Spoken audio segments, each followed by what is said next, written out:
कि ये जो गणतंत्र दिवस है हमें बड़ी मुश्किल से मिला है। गणतंत्र का मतलब क्या है जानते हो?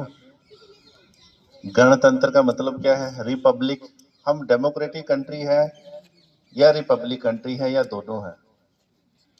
ये सब चीजें जानना ही इस सब उत्सवों का उद्देश्य है। गणतंत्र होता है जहां हम खुद जो है अपने लिए शासन निर्धारित करते हैं कि कौन हमारे ऊपर शासन करेगा। वो हम में से ही कोई होगा। हमारी सारी शक्ति जो है संविधान ने हमारी जनता को दी है, यानी सबसे ऊपर जो है भारतीय जनता है। भारत की जनता ये निर्धारित करती है कि देश का राष्ट्रपति कौन होगा, देश का प्रधानमंत्री कौन होगा, देश के एमएलए एमपी कौन होगा। वही चुने हुए प्रतिनिधि हमें जो है वो आगे बढ़ाते हैं। प्यारे बच्चों, ये उत्सव राष्ट्रीय उत्सव गिना जाता है। इसलिए आप देख रहे हैं कि जो सरकारी भवन होते हैं, विशेष तौर पे राष्ट्रपति भवन और दूसरी जो भी सरकारी इमारतें हैं, जैसे राज्यों में राज्यपाल भवन, यहाँ विशेष तौर पर जो सरकारी इमारतें हैं उनको सजाया जाता है, विशेष कार्यक्रम आयोजित किए जाते हैं, क्योंकि इस त्योहार का बहुत बड़ा महत्व है। बहुत बड़ा महत्व कैसे है?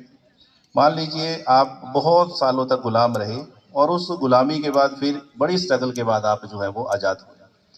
लेकिन आज़ाद होने से पहले हमारे सामने सबसे पहला प्रश्न ये खड़ा हुआ कि क्या आप देश को चलाने के लिए सक्षम हैं? अंग्रेज जब भारत को छोड़ के गए तो उन्होंने सबसे पहली बात ये कही, व्हाइट मैन बर्डन थ्योरी अगर किसी ने सुना हो।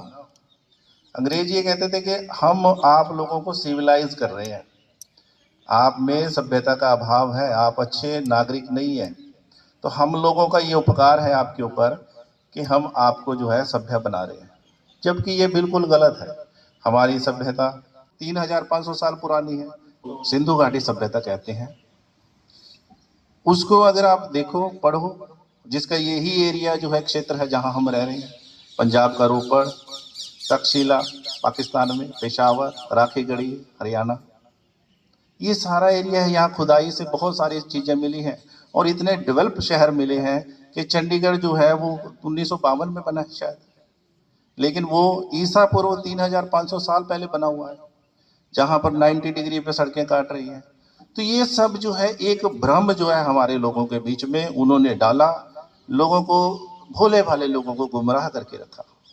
तो जब वो गए तो उन्होंने ये कहा कि आप लोग जो है इस देश को चलाएंगे कैसे? आप लोगों में इतना सामर्थ्य नहीं है कि आप ये देश चला सकें। तब हमारे ही देश के लोग, हम में से ही कुछ लोग सामने आए। विभिन्न प्रकार की रियासतें थी, विभिन्न प्रकार के राजा महाराजा थे। सोच के देखिए, अगर आप आज किसी रियासत के राजा के प्रजा होते तो आपका क्या व्यवहार होता आपके साथ? क्या किसी के पास पावर, एब्सोल्यूट पावर होना अपने आप में एक चैलेंज है। यदि किसी व्यक्ति को हमें देखना हो कि वो कितना देश को चलाएंगे, और इतना प्यारा, इतना बढ़िया, इतना विस्तृत संविधान हमने बनाया कि हमारे आसपास के देश देख लीजिए, श्रीलंका, नेपाल, बांग्लादेश, इन देशों की क्या हालत है।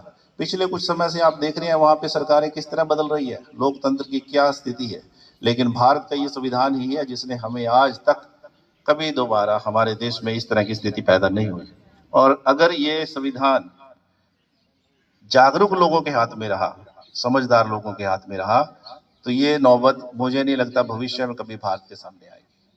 तो प्यारे बच्चों, ये त्योहार हमें सिखाता है कि हमें चुनौतियों से कैसे उबरना है, हमें अपने देश को कैसे आगे लेके जाना है। हमारे देश के सामने बहुत बड़ी बड़ी चुनौतियां हैं, जैसे यहाँ पर विभिन्न भाषाओं को बोलने वाले लोग हैं, विभिन्न प्रकार के खान पान को खाने वाले लोग हैं, विभिन्न प्रकार के परिधानों को पहनने वाले लोग हैं। भाषाएं अलग, खान पान अलग, रहन सहन अलग, लेकिन फिर भी सारे लोग मिलकर रह रहे हैं। ये किसकी बदौलत है? ये संविधान की बदौलत है।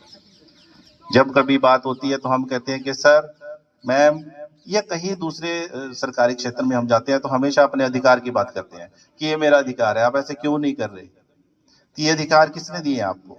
संविधान ने।